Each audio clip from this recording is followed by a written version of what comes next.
Welcome to a Homestar Pacetti Realty Network, Mastering Real Estate, training event on how to be a successful realtor. Hosted by Terry Pacetti, broker, investor, emeritus.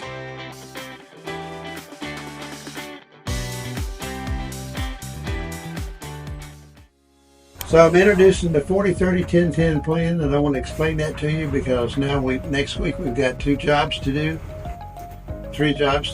We got a job number 1 is we're going to open a bank account, call it a tax account, okay, and make it a sacred account where you don't spend any money out of it, and 20% of the money that you get on a commission has to go in there. If you don't, it's just a matter of time before you're out of the business with problems and issues.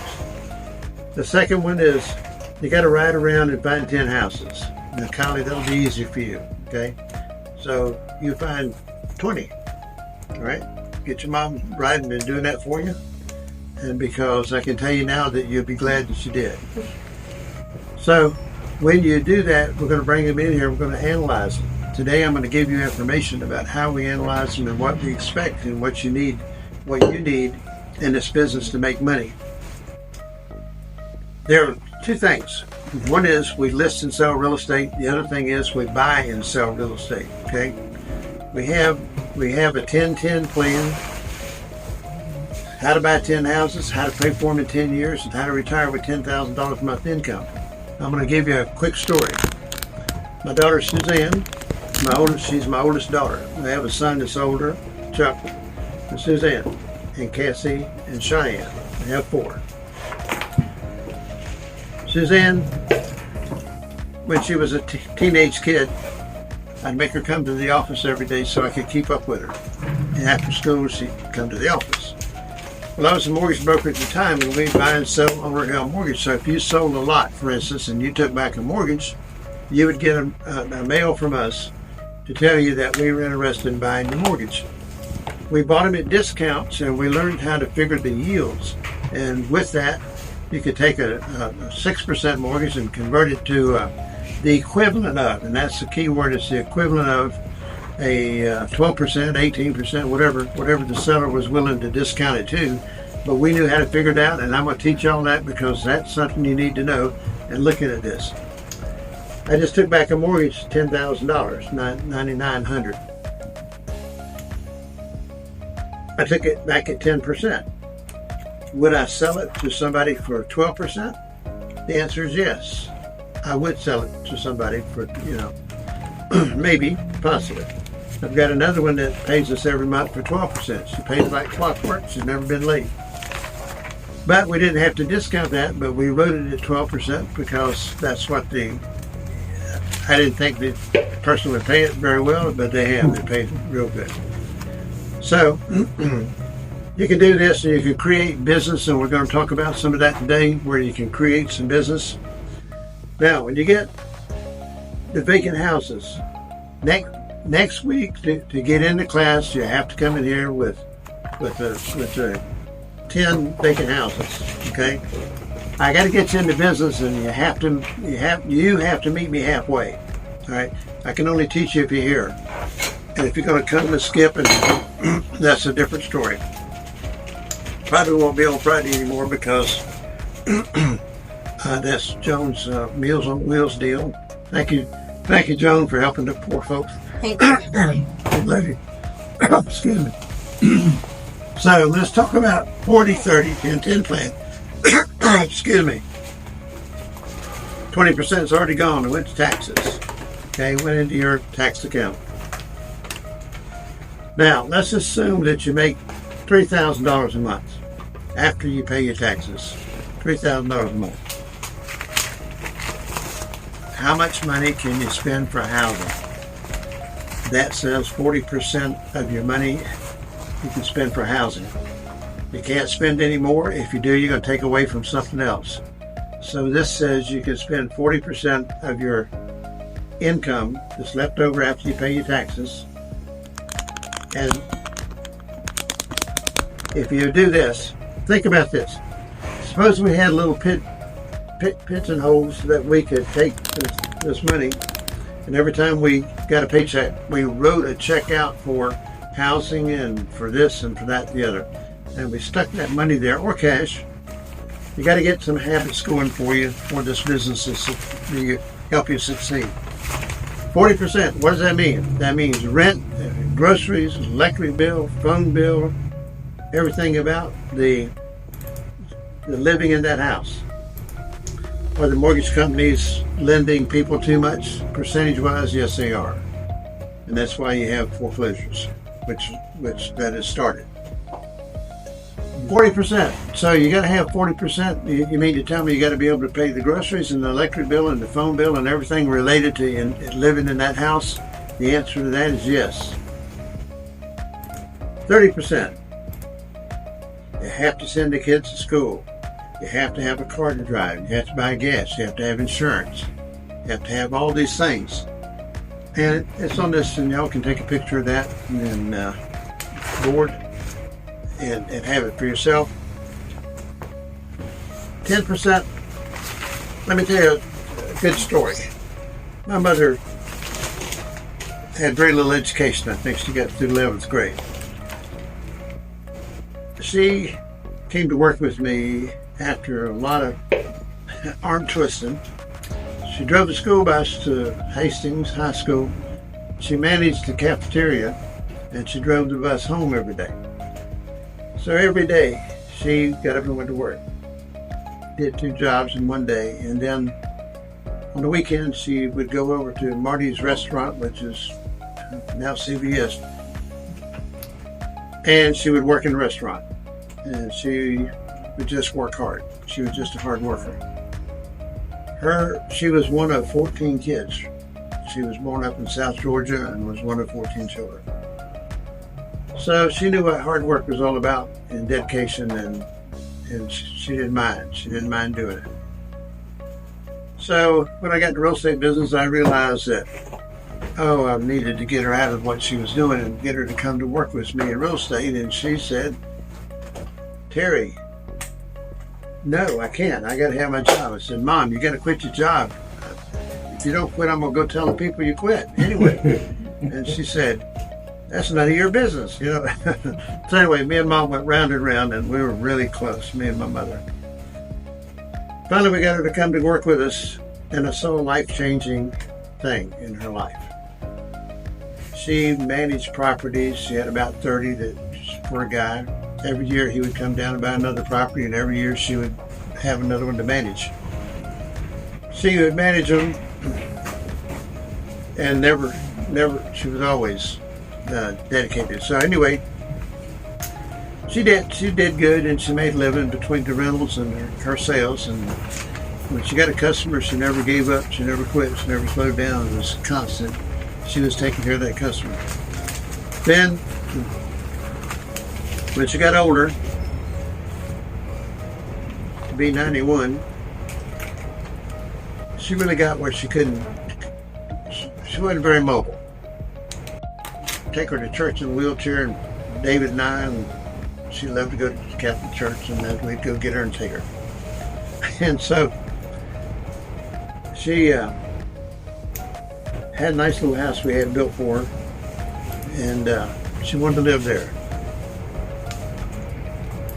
She had bought some property. She bought a lot on the St. Johns River for $2,000, and we sold it for $200,000, and some other properties. And she bought one was a house up in Maggie Valley, North Carolina.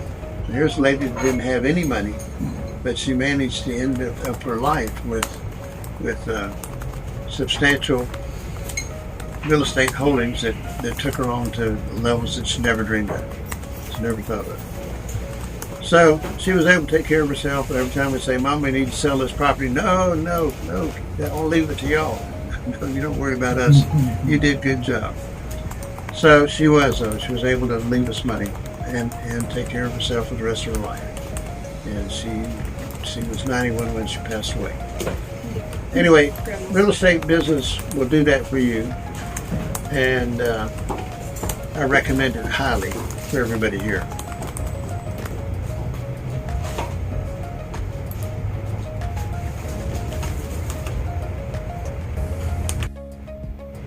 So, the moral of this story is, to be a realtor, You have to have 10 residential listings if you want to make money all the time. The power of the listing is simple. You get the listing, and about 70% of them will get sold by some other realtor. You'll get the listing side of the commission, and that gives you security in the business because you're going to have constant sales. Now, if you also learn to invest in the real estate, like we do, you also can earn money by buying and fixing and selling other real estate. So what do? We have a slogan, and I want you to get this down pat. Y'all can write this down. This is a fact. I'll say it fast, and then I'll say it to where you can write it down if you want to. Buy some, sell some. Buy some, keep some. The ones you sell will make you money, and the ones you keep will make you rich. Then we wrote a book called the 10-10-10 Plan: How to Buy 10 Houses, How to Pay for them in 10 Years, and How to Retire with $10,000 a month income. Can you buy 10 houses and pay for them in 10 years? Not unless you inherit a bunch of money. Unless you have a program. And we have a program called the 10-10 Plan. Slogan is buy some, sell some, buy some, keep some. The ones you sell will make you money, and the ones you keep will make you rich. Everybody that owns 10 houses free and clear is rich. Everybody, okay? Anybody. Suzanne and her husband, Jimmy, just paid off their mobile home park that they bought, and which they have 8 mobile homes in one park, got 7 in another, and those are paid for, and then they got another 8-unit park that they're working on. It's going to take some work to get it to be, but anyway, they have met their 10-10 plan. That's there. They had nothing and no money when they started, so it wasn't like they inherited it or daddy did something for them or whatever, and so that just didn't happen. So I'm asking y'all to think about what we're talking about today. You got to put all these plans in motion. If they don't, they won't work for you. There's no plan. So we're going to have we're going to open a tax account. We're going to adopt the 40-30-10-10-10 plan, and we're going to ride around and find 10 houses. Take a break.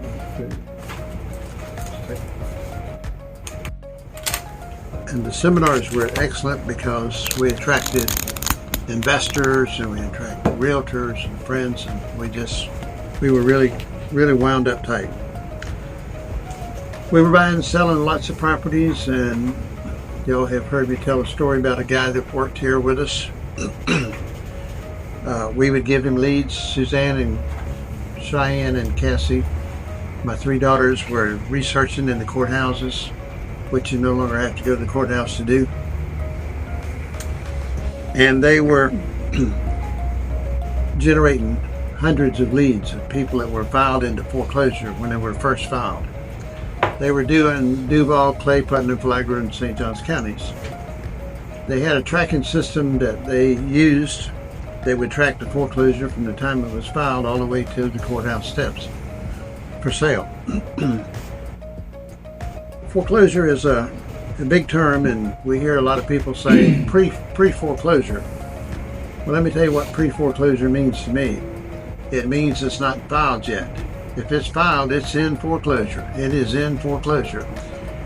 And then during foreclosure is when we have to act and react to attempt to purchase these properties for the people that want to sell. Now, what is the best lead? The best lead is somebody that doesn't live there. They're out of the house. They're gone. And invariably you'll find them where they left kids' toys and things that the kids needed and would enjoy. But anyway, what do we try to do first? Help the people save their home if we can, if they want to, if they live in it and they care about it.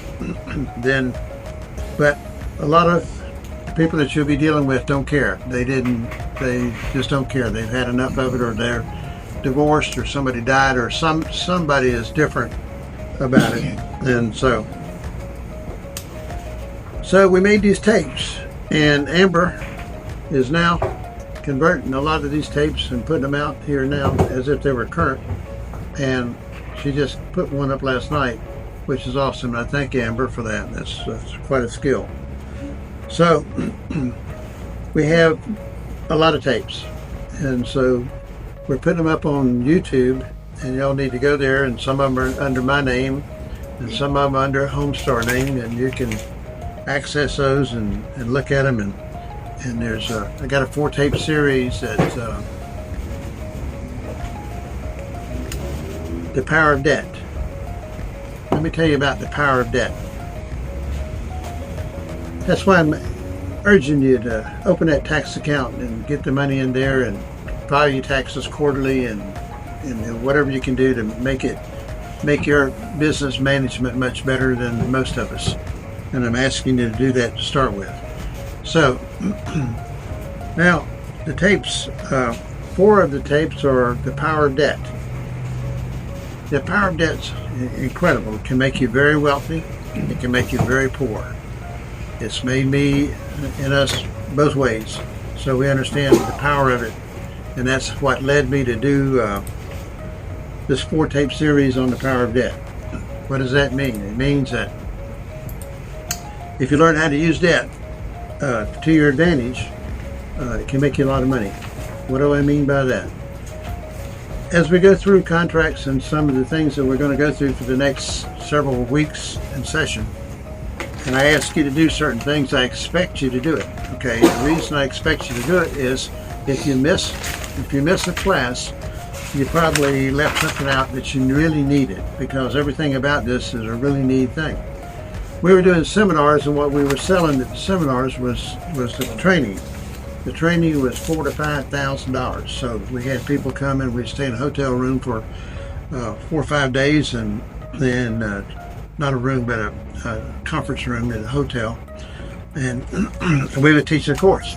That's what we developed in all the books that we have around here. That's what it is. It's a training course on how to find and buy distressed properties. How you do it with no money. How do you get started? How do you do it? How do you do it? So everybody wants to be rich, but most people don't want to take the time out to take the class and the training that's necessary to get there.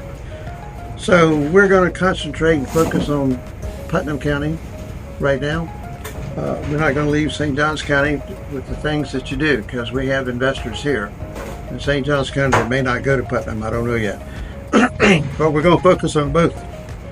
We developed our own special contract, which will get put up on the screen somehow eventually. But we developed our own contracts to utilize in the acquisition and the sale of distressed properties. But you have to have a commitment to this. So, and going back to the 40, 30, 10, there it is. The 40%, the 30%, and my mother told me something that really resonated with me. She said she would just had a big heart. Anybody that needed help, she would help them. She told me, she said, when I started tithing, I was never broke again. Okay? When I started tithing, when I started taking 10% of my income and giving it away to church or wherever, she was never broke again. And for that little old lady to say that and do that was remarkable. I thought it was just the way. And then you got to have money go away from you. You got to have an account. See, realtors don't think long term. We think short term, because we get paid, we spend the money, we get paid, we spend the money, and next thing you know, it's like being in a hamster wheel. Yeah. So what I'm encouraging y'all to do is develop good practices to start with. So excuse me. So she would give 10% away. One day they had a radio program called Swip Swap, and Swip Swap would come on, and Mama would listen to it religiously in her car, wherever she was. She'd be listening to Swip Swap. So she heard on there that some poor little old guy down in West Augustine, somebody had stolen his rocking chair. Oh my goodness. So she listened a few minutes more to find out who was selling a rocking chair that day. And she went by and bought the rocking chair and took it to that guy so he could rock in his chair. And he was a pretty crippled up old man. And then she did the same thing with a bicycle. Somebody stole the guy's bicycle, so she went and bought him a bike and took it to her. Which were little things, but they were big things to her. That was helping somebody else. And that's the attitude that we have to have in this, to do this. So I urge you to do it. Now, 10%, it's got to go away from us. We had a guy that worked here for 20 years with us as an agent. He didn't make many sales. He didn't need to make many sales. He didn't care. He was in the stock market. He started 50 years ago investing in the stock market. He apparently made millions of dollars in the stock market. But, so 10% of this, what I recommend you do with it is get it away from you, not where you can spend it, not where you can lose it. Put it away. I watched a thing on my phone last night. Was a woman talking about compound interest. Most of us don't think about compound interest as an advocate, but as young as you are, Kylie, if you take 10% of your income and you put it away and just drawing the interest, like right now, some of the banks are paying as much as 4.5% and 5% interest in that. Well, that's probably a safe investment, not one I would necessarily choose, but or you can put it in a mutual fund or whatever, and do something where that is working for you. Let me tell you the difference, and you can make a note of this because you think about it and you see how true it is. The difference between poor people and rich people is how we think about money. But the point is, the rich people have money working for them, and us poor folks, we have to work for money, right? So if you're ever going to change that equation for yourself, one of the things that I loved about the real estate business when I got started, I only had one basic goal, and that was to break the spirit of poverty off our family. We came, it was just as poor as you could get. We had a three-seater outhouse until I was 12 or 13 years old. And the idea that we could do better than that, and this business offered us that opportunity. And y'all see the picture of me and my older brother Roland standing out in front of our old house, Granddaddy's house. I call that house, that 40 acres of land, he gave it to Roland when he died, Granddaddy did. Roland, when we got ready to go in business there, and we helped her get a reverse mortgage. Now she passed away. She left her son equity, but she had a house to live in. When she was so broke, she literally would have been, I don't know where she would have been. So, but the reverse mortgage saved her. So think about all that. You got people out here that's over 62 years old. They can qualify for, if they have equity, they can qualify for a reverse mortgage. And so I would do it tomorrow. My wife won't do it, but I would definitely go do it tomorrow so you don't have any payments. Why have a payment if you don't need it? Why do it if you don't need it? So you can make payments on it if you want to. You can do all kinds of things. But so we're going to learn about those two and how you can use them to your advantage. But you got to be over 62. Your mom could do it at her farm. You could do it. My mom is not 62. Oh, she's My not. mom is in her 40s. Oh my Lord! Don't tell them that for me. Oh my God.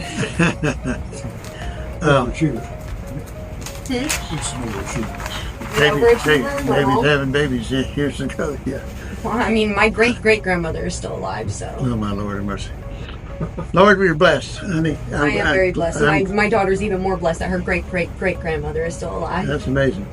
Well, we're glad you're here today, and I want you to take this seriously. So we got homework to do. So just do it. Okay. No excuses. Don't come in here with excuses, but don't cause that you didn't get it done not to come back next week. So come back. But you're going to get left behind in the progress of this because we're talking about doing something that's changing your whole financial life and with a program. And let me explain that to you a little bit. You walk up to a house, you talk to somebody, and you say, here's my card. I am a real estate agent or a real estate broker or whatever. Here's my card. We identify who we are. Okay. We make that because you'll see more of that in a few minutes. we are realtors. We can help you sell your house if you like. If you'd like to list a house and sell a house, we can do that. We can represent you. The only problem is you don't have much time, okay? And that's why knowledge is so powerful. You don't have much time. Is there any way for you to come up with the money to reinstate your mortgage to it? Okay.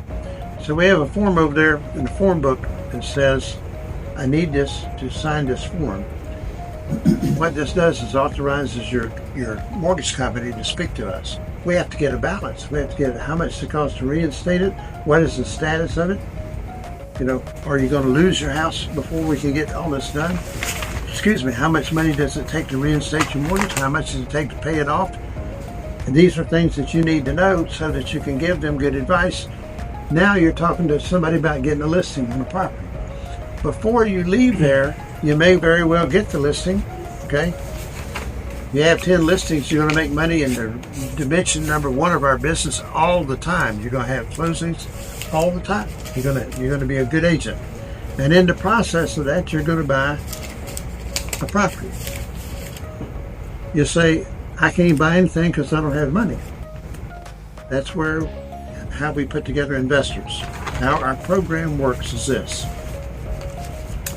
If you bring a property to us and our investors buy it, you get the listing back on the property and you get 15% of the profit.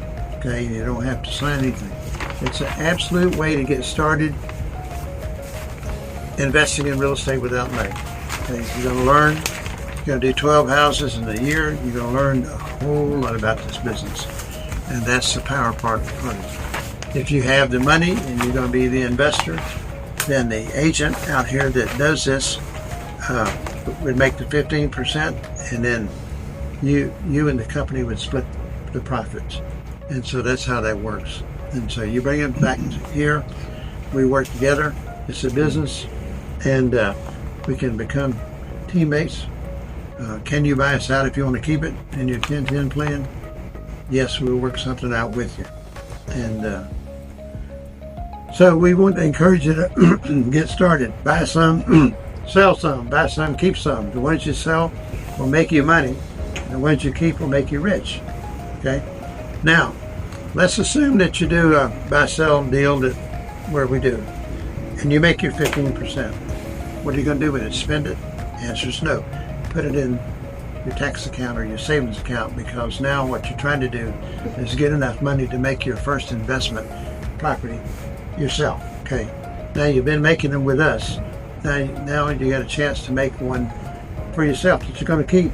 Goes into the 10-10 plan. Now we have a plan for our future. Now we're gonna learn how to invest in the process of this. We're gonna create a track record for us to run on, because what it says is we have to learn how to do this for ourselves.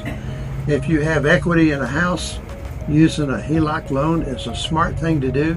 Okay, you can borrow against the equity of that house in a HELOC loan, and the banks will run over you doing that for you. And what that means is you always have access to money.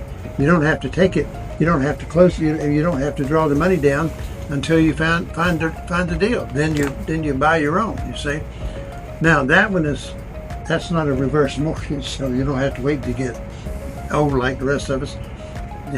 Your mama can do that one. And so the idea that you can do that is a smart idea. So now where we would go out and hunt an investor and pay them part of the money, we don't need them anymore.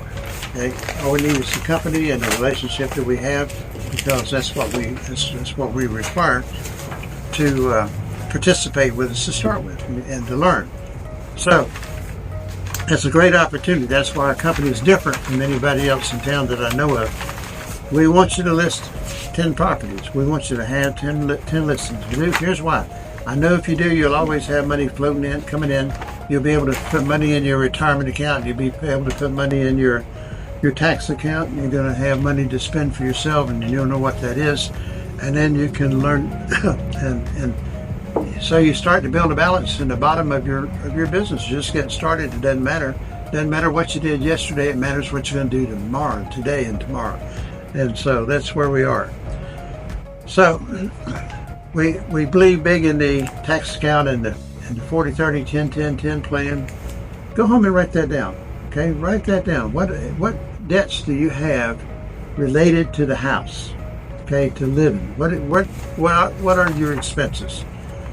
And if you have a mortgage payment, write it down. If you're paying rent, write it down. If you're paying electric bill, pay it down. Write it down. Write everything down. See which category it fits in, and see which ones you're doing good in and ones you're not doing very well in. Okay. What if you are spending like less than 40% in housing? Do you still put 40% into housing, or do you delegate it somewhere else?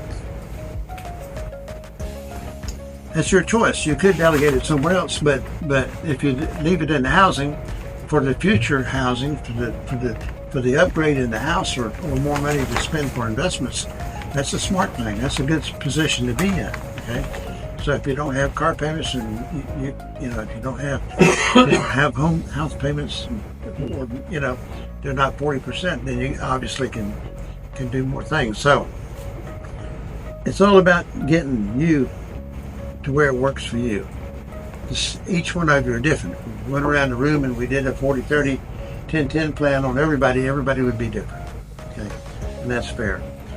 So we're just trying to get us to make good decisions, and most of us could improve on our decision making if we could back it up about 20 years. It'd really be easy. Of course, 20 years to you, it'd be your baby. So, but we're blessed, and when we learned this, and that we decided that we would teach it in the form of a course where people could really benefit from their association with us, we think it's the best, and I do believe that. So I'll see you next week if you actually come in and with your 10 vacant houses and the things that I know, if you'll do it, you'll change your life. You will change your life in the next 90 days. You'll change it. It's that simple. You're going to change your whole financial future. So what do? I'm going to teach you something now that's different. A few years ago, we decided, 20 some years ago, we wrote our own contracts. Our contracts don't look like the ones that we typically sell as real estate brokers. This one is all for us. This one is to protect us in what we do, to disclose and protect us for what we do. Protect you. For instance, when we go out and knock on a door and we talk to somebody, we ask them personal information about their property. We need them to sign that form. Whether we're real estate brokers or real estate investors, we need for them to sign that form so we can get that information immediately. Okay? And you might have to get that person with you on the phone to call his mortgage company to get this information. Sometimes they just drag around and they'll let a person lose their house. If they only got 2 or 3 weeks left before foreclosure sale, you got to get them on the phone. We got to know what we're talking about, so that when we tell an investor that this is how much money we need to come up with, and this is where the power of debt works for you, and that's why how we do this is so important. What does that mean? That means, hey, if that guy's got his house and he's willing to sell it and take $10,000, but he owes $60,000 on it, and it's going to cost $10,000 to reinstate the mortgage. He hadn't made a mortgage payment in a year or two, and so now we're talking about a different thing. So that's why we write the contract. Now, if we're gonna give him $10,000 when he's out of the house, and we're going to reinstate the mortgage, that means the big mortgage that's there, we can leave it on the property. Thank God. That's a great way to use debt. In other words, that's the power of debt working for us. If we have to come up with $60,000 or $70,000, that's one thing. If we only have to come up with $20,000, 10 for him and 10 for, and we're not going to give him the 10 till he's out of the house, because we go through the house and it's just an absolute mess. Now, if they're out of the house, you can do all kinds of things, but believe me that possession is 90% of the law. You see it all over television all the time about people moving in the house. You got to get them out of the house, unless you're going to rent it back to them or something crazy, but a lot of people do. Anyway, we're going to get them out of the house, but we got to know how much to reinstate that mortgage, when we reinstate the mortgage is current. Are we going to assume that mortgage? That's a tricky word, assume. No, we're not going to assume it. What does assume it mean? It means that we go through the process of being qualified for that mortgage, which means we might as well go buy it from anywhere we want to. if we use it, even if you have to put a time limit on it for a year or 18 months that you're going to make the payments on time, you're going to reinstate that mortgage and you're going to make those payments on time. For the first time in a long time, that person's going to get good credit for that. So you're going to end up with bailing them out of a bad situation where they were going to lose a house. Now they are going to get something out of it, and then they're going to get payments made on time for a while. And so insurance, you got to always check all that. The insurance on it, is the insurance being paid for? Is it current? There's just a lot of things about this. The taxes been paid. I mean, these are all things that you got to write into your contract, and we got to make sure that these things are handled.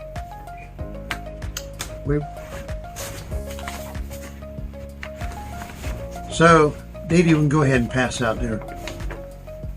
We made up some forms, and they may not be in the order that we would actually do it, but we're going to go through them. I'm going to show you what happens. You find a vacant house. What are we going to do when you find a vacant house?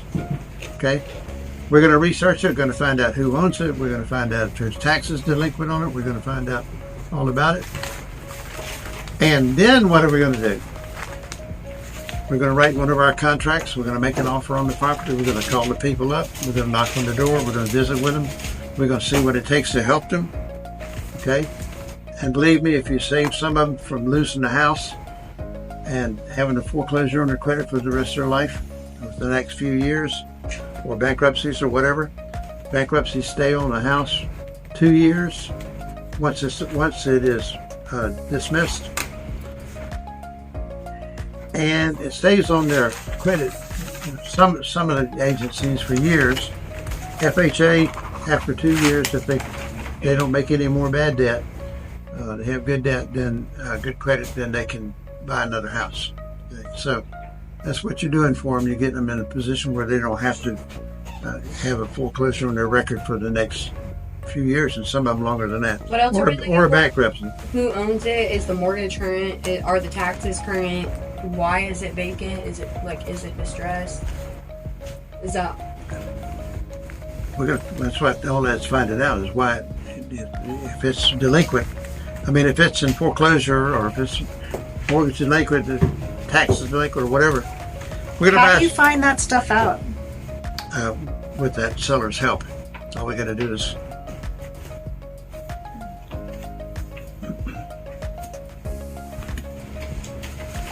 so we're going to pass out a contract first. It's a contract. This contract is, if you notice at the very top, is contract for the purchase of real estate. Now, this is our own contract that we created ourselves. After much experience with this business, we created the contracts.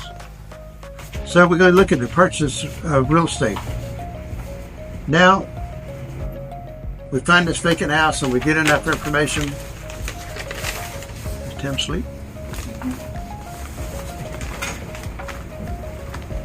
We're going to find a vacant house, and now we made a deal with the guy, we're going to buy the house. We're going to write this contract up, and we're going to buy the house. But, Terry, suppose I don't have any money. I can't buy the house if I don't have any money, because that takes money to reinstate the mortgage. You're going to buy the house subject to. What does that mean? Subject to the following. The following is, you're going to give the company, the Pacetti Group, time to either buy it or not buy it. And that means we're going to buy them all. It means that we're going to get them in contract, and we're going to work out favorable terms, which we don't know what that is yet because we're not there yet. Okay, so we're going to get the house in contract, and we're upfront about everything. We're going to tell the people our company has time to take a look at it. We're going to have a due diligence period. During that due diligence period, if the company wants to buy it, decides to buy it, and so forth, or may not. We understand you've got a short fuse. We're trying to help you extend that fuse and work that out, and so we can notify the mortgage company that they have a contract on the house, and that we're asking them to back off give them a little more time to work with the people. And if we can work it out to their advantage, and then, as you'll note, it was built by the Pacetti Group for the Pacetti Group, and that's what it is. So let's go. You'll be going with you got two different ones. Say one is for the purchase of real estate, and one of them is for the sale of real estate. Okay. So now, if it's a mobile home, you got to be who has them. Does the mortgage company have them? All right. Have they been transferred over? Has the home ever been moved? If a mobile home has ever been moved, you cannot get FHA or VA financing on it. All right. So it creates a problem. You know, if it's moved if it's new and it's first time moved, that's fine. But if it's been moved after that, you have a problem. It can only be moved once before it's ineligible. No, it's not moved. It's moved and set there. It's never been moved. Okay. It's from the factory to the dealer to the. This is powerful information that I'm telling you about this because we run into this all the time. And so we're buying a house. We want to make sure if it's got a mobile home on it, we're buying a mobile home. What else is on the yard? Is there a garage? Is there? Because they won't be there when you go back to get it. A lot of times these things just have a way of disappearing, and so you think you bought something and you didn't. So be careful what you put value on, okay? Because the value is a very important part of it. So this is how quick we can react. Next week, if you'll bring in the vacant houses, we can send them a notice and tell them that we have a cash buyer that would like to buy the house. Okay. Do we have cash buyers? Yes, we do. Yes, we do. Okay. We do it all the time with certain cash buyers. Okay. We'll be reaching out for more. So we become the company that contracts that we're going to tell them the facts. Homestar Pacetti Realty Company is a registered real estate brokerage company. Okay, no question about it. What it is Pacetti Realty Company trading as Homestar Pacetti Realty Network. The Pacetti Group is a separate company, completely separate, never been the same, always been separate for years. It's a real estate investment company. That's what it does. That's it. So we will write the contract with, and look up at the top of it. All right. We're going to put the date, obviously, and receipt. We're not going to put any money into this until we do the due diligence period, because if we do, we know we're not going to get that money back. All right. If the title's bad or any other reason we don't buy that house, we know that we're not going to get that deposit back, and deposits are hard to get people, even though they agree to it, it's hard to get people to release it. You may not be able to find them. We just got in a lawsuit, Tom, and I think we got it settled, is where the guy put up $15,000 deposit, and then the seller didn't do what they were supposed to do, but they would not release the deposit. And so we ended up having to go to court. And so it's cost thousands of dollars to do what we did. Now look here on the first lines, and this is if we were going to put up a deposit. When will we put up the deposit? Okay, the deposit. So we're going to put up, say, X number of dollars from the Pacetti Group. You'd put that number in there. Is it $100? Is it $1,000? Is it more? Very little. Very little. Because what I'm telling you, you have a hard time getting it back if it doesn't work. And sometimes they just don't tell you the truth, the sellers, and sometimes they don't know, obviously. So let's assume that we're going to put up $100, and we're going to put it, it's not cash, it's going to be a check, and the sum of $100, okay? Is that a sufficient deposit? You don't have to have a deposit. The idea of the deposit is to create consideration. Yeah, right. It's got to have some consideration. The Pacetti Group, Inc., that is the name of the company, and/or signs. That is your buyer. Hereinafter, call the buyer.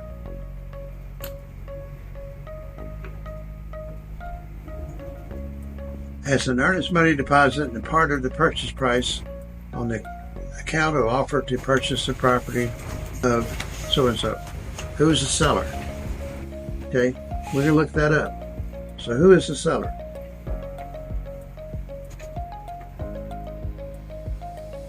And the property being situated in the county of Putnam County, for instance, in the state of Florida. Property address. Make sure you get the property address right. Okay, because out here in some of these rural counties, here's what you have to be real careful about. Has it got 2 lots or both lots included in the mortgage? Okay, sometimes it is and sometimes it isn't. And so you have to be careful about it. And if you think you're buying 2 lots and you get 1, that's not good. Personal property attached, included. What's going with it? The mobile home, that's a personal property item once it's removed from the property. Is it going, so what goes with the sale? Excuse me. Upon the terms and conditions, the initial offer to the seller is blank. Okay. Do you know what to offer them? How much is the house worth? What kind of research have you done? Where do you stand with that? So what are we going to pay for the house? Let's assume it's worth 100, and we're going to offer them 60. Okay, and they owe 50, and we're going to give them 10,000, and we're going to buy the house. But the house needs a lot of work. How are we going to do all this? How does all this work? You see? And this is why we have to get these contracts, and we have to work all that through this. If we're going to put up a cash deposit, when are we going to put it up? Okay. If the due diligence period is for 15 days, then we'll put the deposit up at the 15 days when we've expired the due diligence period. Tom, I'm taking that, but critical to this contract. What does it mean? It means that you have this many days to make a decision about whether you want to buy or sell, and the decision is 100% up to the buyer. It's an assignable contract, basically. Assignable contract, right. Contracts to Pacetti Group and or assigns. Okay, so we can assign it to anybody we want to assign it to. Now, all this is meant for good, not bad, because these people are in foreclosure. You didn't put them in foreclosure. You're trying to figure out how to help them. And if you don't help them with this, and nobody else does, they're going to the courthouse step sale and they're going to lose their home, and they're not going to get anything out of it. Okay? And that's the good thing about it, is we get a lot of people who said, well, I need enough money to move my family somewhere, and we try to work that out for them if they're willing to work with us. And so that's what it is. I got a guy now. Poor guy, knew him, he died. I saw that he had a vacant property. I went there and knocked on his door, and here comes his son out there, tells me what all's happening with the property and what all he's going to do and not do and so forth. And the old guy that I knew died. And so I went by there and see about him. And the son told me that he was going to move in that vacant property and he wasn't for sale and blah, blah, blah. But he had a drug problem, and so he'll be back on the market. But there's two houses on the street where I live, going into where I live, that we ride right by them every day. And they're vacant. And there's a reason for they're vacant. The other one, the heirs died, and the 2 sisters are fighting in court. So the more you learn about all of this, the better. Examination of title, time to cure defects. Y'all can read that. Zoning restrictions. What is the property zoned? The kind of deed. We want a general warranty deed. Okay, that's the best kind. Stamps, tax, and recording. The buyer shall properly execute the required notes and mortgages, if any. Are y'all with me? That's number 5. Number 5. Pay for the documentary stamps on the purchase money now, recording the deeds, and for the intangible tax on the mortgage, on the purchase money mortgage, is preparation, recording, and other doc costs pertaining to obtaining said mortgage. Seller shall pay for the preparation of the deed and the documentary stamps therein. We have a form that we call, my brother David named it the deal killer form. We have to be able to convert all of this information to that form and study that form, and whatever that bottom line form says is what the reality of all this is. It's so that's why he called it deal killer form, because it killed a lot of deals, but they weren't deals to start with. They were just possibilities. So proration of tax liens and time of closing. All right, people are living in a house and they want to live for the extra 30 days, but they want you to go ahead and give them the money, and you have to CYA that. So you have to make that decision whether you do that or not. If you do, you withhold whatever you were going to give them. You withhold part of that money. Otherwise, you're not going to. Some of them are not going to let you do it the way you'd like to. If the buyer desires to survey the property for what's required, we don't want to buy any without the survey. Okay, we've learned that surveys are. They tell stories that the person that lives there either doesn't tell you or they don't know, and a lot of times they do not know. Loss and damage, unless otherwise agreed to in writing as part of the occupancy agreement, the risk of loss or damage to the premises by fire or otherwise until delivery of the deed. We don't want the house to be burned down the day before we're going to close. We've had all kinds of things happen in my career, and so we don't want that to happen. So what does all that mean? It just means that the property's going to be basically in the same condition it was when you looked at it, and then when you made the deal, when you wrote the contract.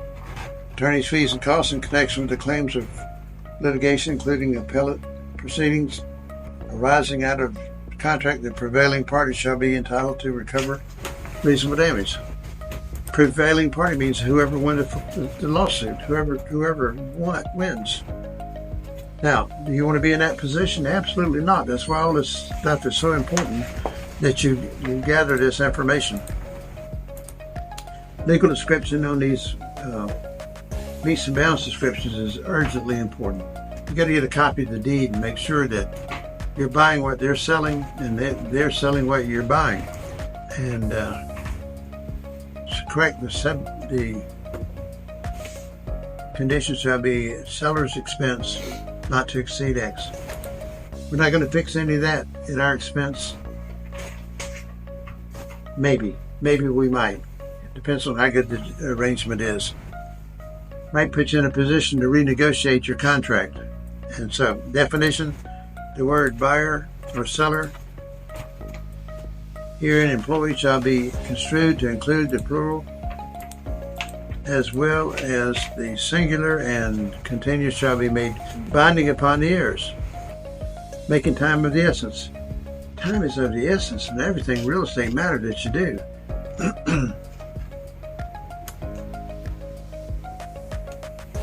Any notice, let's see, making time of essence. Time may be made of the essence of the contract by writing and stipulating the reasonable time for further performance. Excuse me. Any notice necessary under this agreement shall be sent by mail and the last known address of the party to be notified. They may live out of the county and out of the state, and you got to have the right information to send them notice, because that's urgently important. Disclosure. Here's a biggie. It is hereby disclosed to all parties that the principals of the Pacetti Group and Homestar Pacetti Realty Network are licensed Florida realtors and do not represent any other party in any agency capacity. It is further disclosed that the previous mentioned parties have a vested interest in the proceeds derived from this party. Here's what we're doing. You got to disclose and tell the people the truth. The truth is, we own Homestar Pacetti Realty Network, but we also own the Pacetti Group. They're two separate companies, but we're the broker only for the Pacetti Group. We don't represent their interests at all. Are you with that? Sounds a little difficult, but that's disclosure at its best. So we're telling them we don't represent them. They don't owe us anything. They don't owe us a commission unless we build that into the contract. Sometimes we do. But they don't owe us a commission. If it's listed, that's a different story. Then we put that in there. The house is listed, the property is listed, and we get paid X. Your purchase agreement. Your sales agreement, you can read it for yourself, but it's the same thing. It's the same stuff, except we got all kind of disclosures in this contract, and I want you to read it because it is urgently important. Are you going to find this contract on your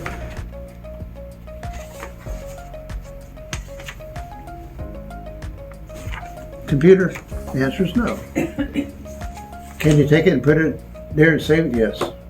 We want you to have it. We want you to be able to fill it out. Now, here's what happens. I walk up to this house and I knock on this door.